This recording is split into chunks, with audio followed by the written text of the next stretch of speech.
Well, that really was something. That's how you do an episode.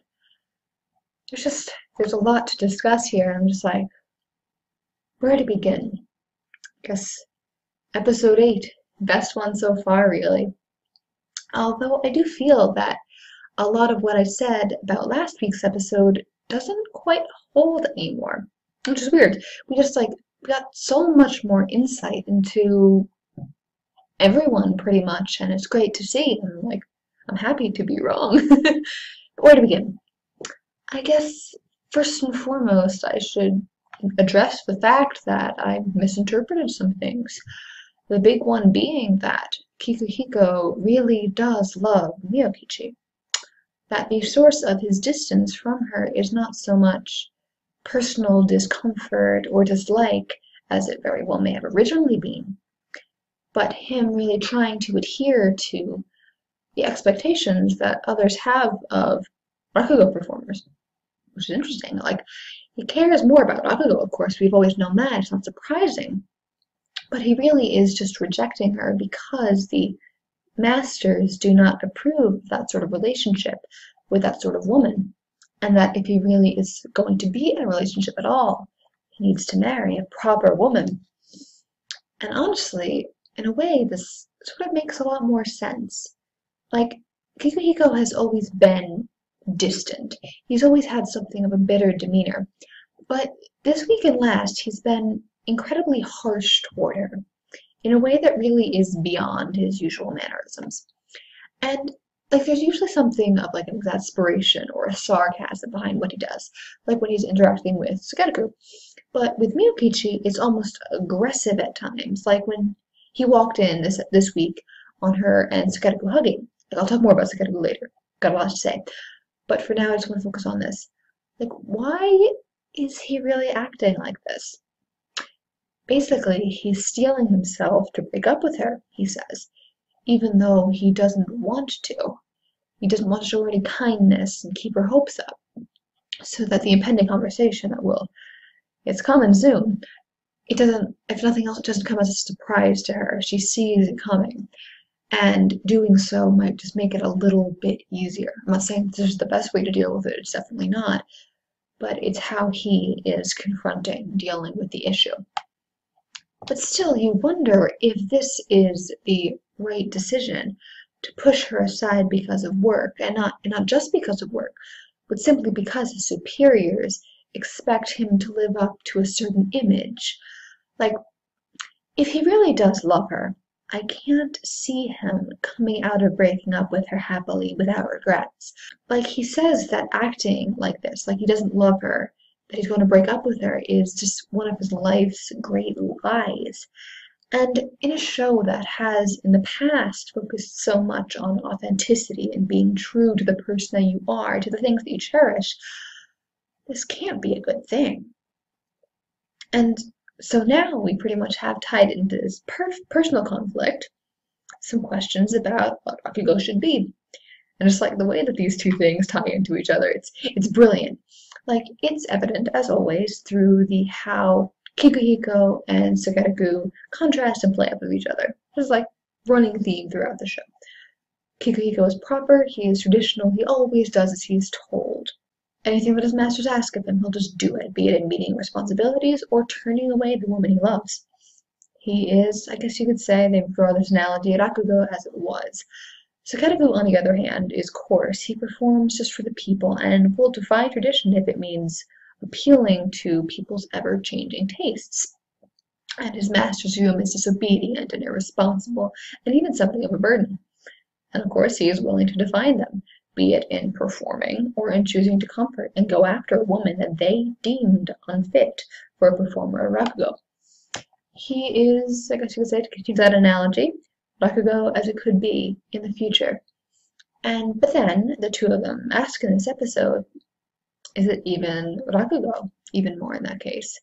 To which Sukeruku answers, and he's really just showing himself to be intelligent and thoughtful and perceptive this episode, a lot of times, in a way that I hadn't really expected from him. I love it, but it just surprised me. He answers that is why they need both of them. And this is coming straight out of Kikuhiko saying that even the two of them shouldn't be together anymore. Just like how much fun they have together, meaning that Sakatagu may be a distraction. How much he feels that he's in his shadow, meaning that he may be an obstacle to his future success. But Sakatagu's like, no, it doesn't need to be like that. The world needs both of us to keep Rakugo alive, as we want both types of performance. And it's just like a very interesting way to look at the ideas of just like the traditional world and the modern world. Just like even the time period itself, it's on the border of those two completely different worlds. So we've got this like in the literal sense, then in an artistic sense, and then in terms of personal relationships as well. And it's really just brilliantly constructed and put together, and I'm just like, well done, Rakugo. Again, well done. And they do essentially go their separate ways this episode. What exactly that means, I don't really know. Like, they'll still be performing in similar venues, they'll still have the same master, but they just won't be living together anymore, definitely. And just in general, I guess they won't be seeing each other very often. Which is kind of sad, honestly, I'm not gonna lie. Like, Kikuhiko, don't feel like you need to do this alone. These people love you, and you love them. Don't cast them away. Like, you've always been cast away yourself. Don't do that to them. Can you tell that I love Kikuhiko? And all of them, really? This show. The farewell scene between Sakatagu and Kikuhiko was very touching. It really was. Like when Sakatagu gives him his treasured fan as a parting gift, which I would guess is the fan that the older Yakumo constantly carries around with him. Just calling that now. But like when he explains what it means to him, his old master Sakatagu, who introduced him to this world of Rakugo, and who ended up dying alone in the theater, the man he both sort of wants to be and is afraid to become, and probably will become, honestly. But just again, some unexpected depth from Sakatagu, but he gives the fan away as a gift, as a parting gift, first of all, but also to point out the fact that he's leaving that behind him, that he is going to become Yakumo. He is going to be the one that takes up the name of success. And just like knowing what happens, knowing that doesn't come to pass, knowing that Kikuhiko gets the title and Sakatagu dies. It's awful. It's upsetting. Just like the brilliance of placing that first episode where it was, instead of telling the story in a chronological order, it's brilliant. But we're also left with the fact that Sakatagu is also leaving the name of Sakatagu to Kikuhiko. And so that Kikuhiko should be carrying on his legacy even after what we know to be his impending death. And so we're left wondering, is the older Yakumo that we saw in episode 1, is he really living up to the person that Sakatagu wanted him to be? Does Kikuhiko think that? Just some questions to keep in the back of your head. But yeah, now that I think about it, Sakatagu really is the star of this episode, for me at least. Because like we've got a scene with Miyokichi as well. Like, the poor girl really should be getting with him. And I'm guessing that she does eventually.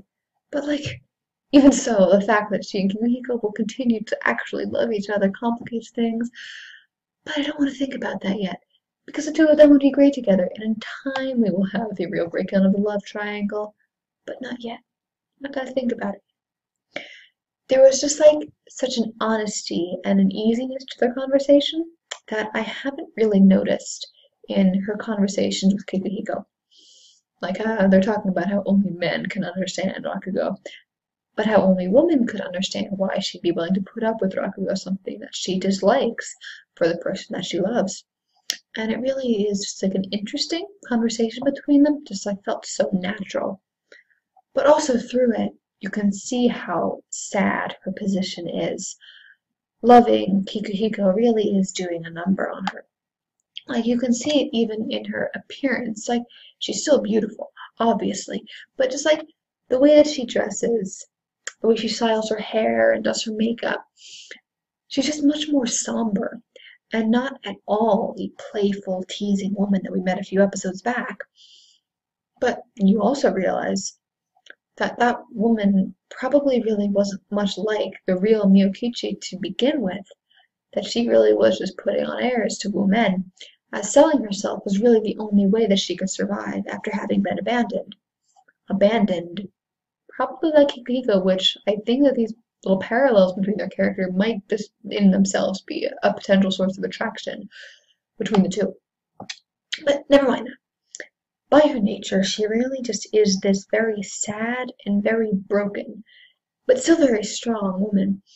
And so Sukerugo can't help but feel for her in her misery, and being the nice guy he is, as she calls him, he can't help but do what he can to comfort her in this situation, ultimately embracing her. And Kikuhiko, and then we have all that stuff that I discussed earlier. It's completely out of order, but whatever. The scene was incredible. Just like, even just the animation. Really, the art, the colors, it was beautiful. Just like I made it my thumbnail for a reason. Really, just like the show in general is incredibly aesthetically pleasing, but this scene definitely stood out to me in that regard. Now, I think that covers everything that I wanted to discuss. Next week's gonna be rough if we're to go by the previews. They do not look pleasant, but you know what? At this point, I'm just really looking forward to it regardless. I am ready for this show to tear my heart out, because it is a masterpiece. Thank you, Rakugo.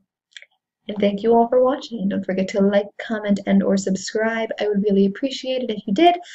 But that's all for now, and I'll see you soon.